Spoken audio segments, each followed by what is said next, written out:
अभी हम करने वाले हैं इलेक्ट्रोकेमिस्ट्री के अंदर प्रिडिक्शन ऑफ प्रोडक्ट्स को लेकर एक हमारे पास में वीडियो की कौन से इलेक्ट्रोड के ऊपर कौन सा प्रोडक्ट आपका बनेगा जब इलेक्ट्रोलाइसिस होगी।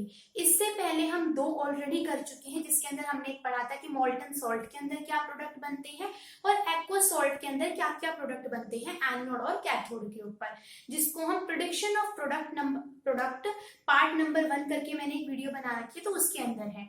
ये है हमारे पास में prediction of product at cathode and anode part number 2, ठीक है। तो अब इसमें देखो बेसिकली हम करने क्या वाले हैं कि अब है हमारे पास में इफेक्ट ऑफ इलेक्ट्रोड, यानी कि इलेक्ट्रोड का क्या फर्क पड़ता है इलेक्ट्रोलाइसिस के ऊपर, ठीक है। जैसे हमने देखा था कि जब हम मोल्टन सॉल्ट को यूज करते थे तो हमारे सिंगल एक रिएक्शन होती थी और उसके अंदर क्या होता था, कैथोड पर आपका मेटल बन जाता था और एनोड पर आपकी कोई भी गैस रिलीज होती थी, ठीक है। फिर हमने जब पढ़ा कि एक्वस सॉल्ट के बारे में पढ़ा हमने, तो वहां हमने क्या देखा था कि वहां आपके पास में क्या होती है, एनोड और कैथोड पर दो दो रिएक्शन की पॉसिबिलिटी होती है, क्योंकि जब हम एक्वस सॉल्ट के बारे में पढ़ते हैं तो वहां पर वाटर भी क्या करता है, इलेक्ट्रोलाइसिस करता है, ठीक है। यहाँ तक की बात। अब है हमारे पास में कि इलेक्ट्रोड्स का क्या फर्क पड़ता है इलेक्ट्रोलाइसिस पर, ठीक है। तो देखो, अगर हमने इलेक्ट्रोड ली अनरिएक्टिव, यानी कि जैसे हमने कोई भी सेल बनाया कुछ इस तरीके का, उसके अंदर हम दो इलेक्ट्रोड लेते हैं, एनोड और कैथोड। अगर वो इलेक्ट्रोड है अनरिएक्टिव, जैसे कि सिल्वर की ले ली हमने इलेक्ट्रोड या प्लेटिनियम की ले ली या फिर ग्रेफाइट की ले ली, तो ये तीनों की तीनों कैसे होती है, अनरिएक्टिव इलेक्ट्रोड होती हैं, यानी रिएक्शन के बीच में पार्टिसिपेट नहीं करती हैं हमारे पास में, सिर्फ इलेक्ट्रिसिटी के कंडक्शन के लिए काम में आएंगी, ठीक है। लेकिन क्या हो अगर आपकी जो इलेक्ट्रोड्स हैं वो कैसी हो, रिएक्टिव हो। अगर इलेक्ट्रोड खुद रिएक्टिव होगी तो वो खुद भी रिएक्शन दिखाएगी, और जो आपने यहाँ पर साइड के अंदर कंटेनर ले रखा था इसके अंदर जो भी आपके पास में सोल्यूशन होगा उसकी भी रिएक्शंस होंगी। या फिर एक तो क्या है कि आप कोई रिएक्टिव इलेक्ट्रोड ले रहे हो, या फिर आपने क्या ली, electrode of the same metal of which ions are in the solution. इसका मतलब है कि मान लिया यहाँ पर आपने सोल्यूशन लिया था कॉपर सल्फेट का, और आप कॉपर की ही क्या ले रहे हो, दोनों की दोनों इलेक्ट्रोड ले रहे हो, यानी जिस मेटल का आप सोल्यूशन यहाँ पर लेने वाले हो उसी मेटल की आपने क्या ले रखी है, इलेक्ट्रोड ले रखी है। तो ऐसे केस में क्या होगा, तो ऐसे केस में हमारे पास में क्या होता है, जब जिस मेटल का आप सोल्यूशन ले रहे हो, जिसकी इलेक्ट्रोलाइसिस कराने वाले हो, जैसे यहाँ पे एक्वस कॉपर सल्फेट का मैंने सोल्यूशन ले रखा है, उसी मेटल की अगर हम रोड लेते हैं तो उस केस में क्या खासियत होती है, हमारे पास में 3 रिएक्शन की पॉसिबिलिटी होती है एनोड पर। कैथोड पर आपकी 2 रिएक्शन की पॉसिबिलिटी होगी और एनोड के ऊपर क्या होगी, हमारे पास में 3 रिएक्शन की पॉसिबिलिटी। जबकि अगर हम नॉर्मल किसी भी एक्वस सॉल्ट की इलेक्ट्रोलाइसिस पढ़ते हैं और उस मेटल की रोड्स हमने नहीं ले रखी होती, यानी सेम मेटल की रोड्स हम नहीं लेते, तो एनोड और कैथोड के ऊपर सिर्फ 2 रिएक्शन की पॉसिबिलिटी होती है, ठीक है, जो हम इससे पहले वाले पार्ट के अंदर कर चुके हैं।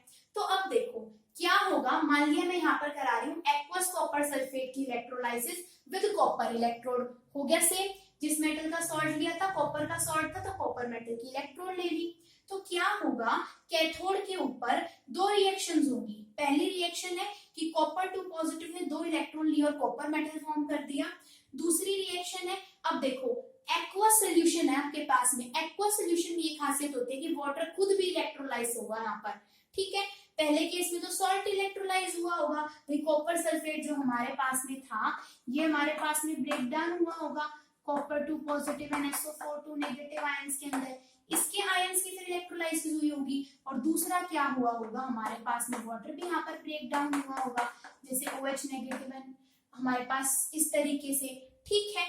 अब देखो ये तो मैंने सिर्फ इसके आयंस बताए हैं, सिर्फ भाई ऐसा कुछ होगा, एग्जैक्ट रिएक्शन क्या होगी अब वो देखो, ये तो सिर्फ समझाने के लिए बताया था कि मैंने ऐसे ऐसे कुछ आयंस बनेंगे। अब जो एग्जैक्ट रिएक्शन होती है कॉपर सल्फेट में वो ये होती है कैथोड पर कि एक तो कॉपर 2 पॉजिटिव आयन 2 इलेक्ट्रॉन को लेकर कॉपर मेटल बना देते हैं, और इस रिएक्शन का इलेक्ट्रॉन पोटेंशियल आता है 0.34 वोल्ट, ठीक है, यानी हमारे पास में। नेक्स्ट है जो 2 मोल है वाटर की, 2 इलेक्ट्रॉन को लेकर हाइड्रोजन गैस फॉर्म करते हैं और 2 हाइड्रोक्साइड आयन बनाते हैं, इस रिएक्शन का इलेक्ट्रॉन पोटेंशियल है -0.83 वोल्ट। अब दोनों रिएक्शन की पॉसिबिलिटी तो है, भाई कैथोड पर दोनों रिएक्शन हो सकती है, लेकिन असल में कौन सी होगी वो हमें बताएगा इलेक्ट्रोड पोटेंशियल। तो कैथोड पर वो रिएक्शन होती है जिन 2 रिएक्शन की पॉसिबिलिटी है उनमें से ज्यादा इलेक्ट्रोड पोटेंशियल किसका होगा, तो कैथोड पर वो रिएक्शन होती है जिस दो रिएक्शन की पॉसिबिलिटी में से जिस रिएक्शन का इलेक्ट्रोड पोटेंशियल क्या है, ज्यादा है। तो यहाँ देखिए एक है 0.34 वोल्ट और एक है -0.83 वोल्ट, यानी कि हमारे पास में कॉपर वाली रिएक्शन का इलेक्ट्रोड पोटेंशियल क्या है, ज्यादा है, यानी कि कैथोड पर क्या होगी, ये वाली रिएक्शन होगी। ठीक है, अब हमने पढ़ा कि जब सेम मेटल की इलेक्ट्रोड होती है तो एनोड के ऊपर 3 रिएक्शंस होती हैं। ठीक है, तो देखो, तो यहाँ पर क्या है कि जो 2 सल्फेट आयंस है ना हमारे पास में, ये बन जाते हैं S2OH 2 नेगेटिव आयन के अंदर और 2 इलेक्ट्रॉन रिलीज होते हैं। इस रिएक्शन का इलेक्ट्रोड पोटेंशियल है 1.96 वोल्ट। दूसरी है 2 वाटर मॉलिक्यूल है, इससे ऑक्सीजन गैस प्रोड्यूस हुई, 4 H पॉजिटिव आयन और 4 इलेक्ट्रोड बने, इसका इलेक्ट्रोड पोटेंशियल है 1.83 वोल्ट। और जो थर्ड रिएक्शन की पॉसिबिलिटी थी, भाई कॉपर से कॉपर 2 पॉजिटिव और 2 इलेक्ट्रॉन्स बने, इसका इलेक्ट्रोड पोटेंशियल है 0.34 वोल्ट। हमें पेपर में ऐसा कभी नहीं लिखना होता कि हम तीनों पॉसिबिलिटी पहले लिख के दिखाएंगे और फिर हम देखेंगे। हमें सिर्फ इतना, मतलब एक तरीके से थ्योरेटिकल क्वेश्चन बना के दे सकता है कि भाई ऐसी ऐसी रिएक्शंस हो रही हैं, ये इनका इलेक्ट्रोड पोटेंशियल है, तो बताओ कौन सी रिएक्शन आपकी फाइनली होगी। इस टाइप का क्वेश्चन बन सकता है। तो एनोड पर वो आपकी रिएक्शन होती है जिसका इलेक्ट्रोड पोटेंशियल क्या होता है, कम। तो देखो तीनों में से सबसे कम इलेक्ट्रोड पोटेंशियल किसका है हमारे पास में, 0.34 वोल्ट हमारे पास में। सबसे ज्यादा छोटा, हाँ यही आएगा। एक सेकेंड में इसकी बार वैल्यूज चेक कर लूं, हमारे पास में क्या है, हाँ ठीक है, बिल्कुल यही वाली होगी हमारे पास में, क्योंकि इसकी इलेक्ट्रोड पोटेंशियल की वैल्यू क्या है हमारे पास में, कम है। यानी कैथोड पर रिएक्शन होगी ये वाली हमारे पास में और एनोड पर भी रिएक्शन होगी ये वाली। अब ये मत सोचना कि दोनों रिएक्शन तो सेम ही है हमारे पास में, ऐसा नहीं है। यहाँ पर कैथोड पर कॉपर की हो रही है रिडक्शन, 2 पॉजिटिव से 0 के अंदर गया, और यहाँ देखिए तो कॉपर क्या है, 0 ऑक्सीडेशन स्टेट से +2 पर गया, तो यानी क्या हुई होगी, इसकी ऑक्सीडेशन हुई होगी। ठीक है हमारे पास में, तो यानी कैथोड पर वो रिएक्शन होगी जिसका इलेक्ट्रोड पोटेंशियल ज्यादा है और एनोड पर वो वाली रिएक्शन होगी जिसका इलेक्ट्रोड पोटेंशियल हमारा कम है। ठीक है, यानी कि कुल मिला के जब आप उसी मेटल की इलेक्ट्रोड लेते हो तो हमारा रिजल्ट क्या आता है कि जब हम सेम मेटल की इलेक्ट्रोड लेते हैं तो आपका एनोड के ऊपर, अब देखो मैंने यहाँ भी कॉपर की रोड ली थी, यहाँ पे भी कॉपर की रोड ली थी, तो जो एनोड वाली कॉपर की रोड होगी ये तो क्या होनी शुरू हो जाएगी, डिसॉल्व होनी शुरू हो जाएगी। यानी देखो पूरी की पूरी रोड थी, ये धीरे धीरे क्या होती चलेगी, यहाँ पे डिसॉल्व होती चलेगी, इसलिए नीचे से पतली पड़ती चली गई। और जो दूसरी वाली कैथोड की कॉपर रोड होगी, यहाँ से कॉपर निकलकर और इसके ऊपर क्या होना शुरू हो जाएगा, डिपॉजिट होना शुरू हो जाएगा।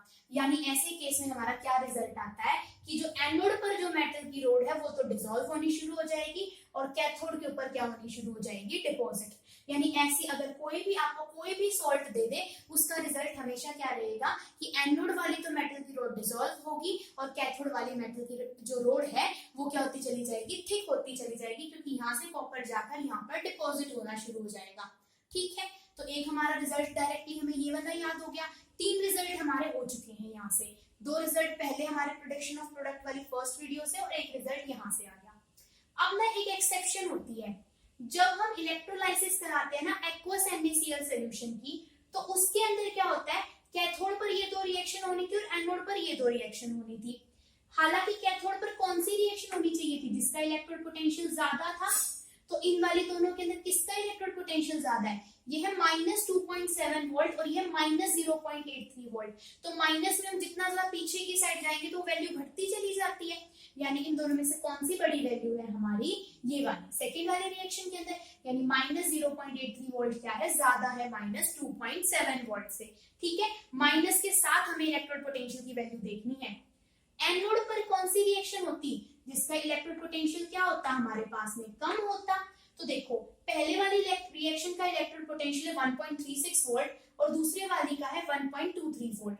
रिएक्शन होनी चाहिए थी सेकंड वाली, लेकिन होती कौन सी है, हमेशा फर्स्ट वाली। अब ऐसा क्यों, हमें रूल के हिसाब से तो क्या होना था, सेकंड वाली रिएक्शन होनी थी। इसका कारण ये होता है कि जो सेकंड वाली रिएक्शन होती है ना बहुत ज्यादा स्लो होती है हमारे पास में, सिर्फ किसके केस के अंदर, एक्वस NaCl के सोल्यूशन के केस के अंदर। तो यहाँ पर हमें बहुत ज्यादा वोल्टेज प्रोवाइड करनी पड़ती है, फिर ओवर वोल्टेज देनी पड़ती है, और यही कारण है कि क्या होगा हमारे पास में यहाँ पर एक्सेप्शन आती है। और कौन सी रिएक्शन होगी यहाँ पर, एनोड के अंदर NaCl के अंदर ये वाली रिएक्शन होगी जिसका इलेक्ट्रॉन पोटेंशियल क्या होगा, ज्यादा होगा। ठीक है, तो ये हमारी एक एक्सेप्शन होती है, क्योंकि NaCl के अंदर क्या रीजन आ जाता है, ओवर वोल्टेज हमारे पास में। ठीक है, क्योंकि सेकंड वाली जो रिएक्शन हुई थी बहुत ज्यादा स्लो हो रही थी, इसलिए हमें एक्स्ट्रा वोल्टेज प्रोवाइड करनी पड़ रही थी, जिसकी वजह से हमें नुकसान हो रहा था एक तरीके से। तो उससे पहले कौन सी रिएक्शन हो जाती है, फर्स्ट नंबर वाली। ठीक है, यहाँ पर ही हमारे पास में खत्म हो जाता है जो भी हमारे पास प्रोडक्शन ऑफ प्रोडक्ट्स वाला रूल था। उसके बाद हम एक सेपरेट वीडियो में अलग से और देख लेंगे कि कौन सी इलेक्ट्रोड के ऊपर भाई कौन सी ट्रिक आप लगा के भाई डायरेक्टली भी पता लगा सकते हो। ठीक है, तो ये है हमारे पास में कौन कौन से प्रोडक्ट्स बनते हैं।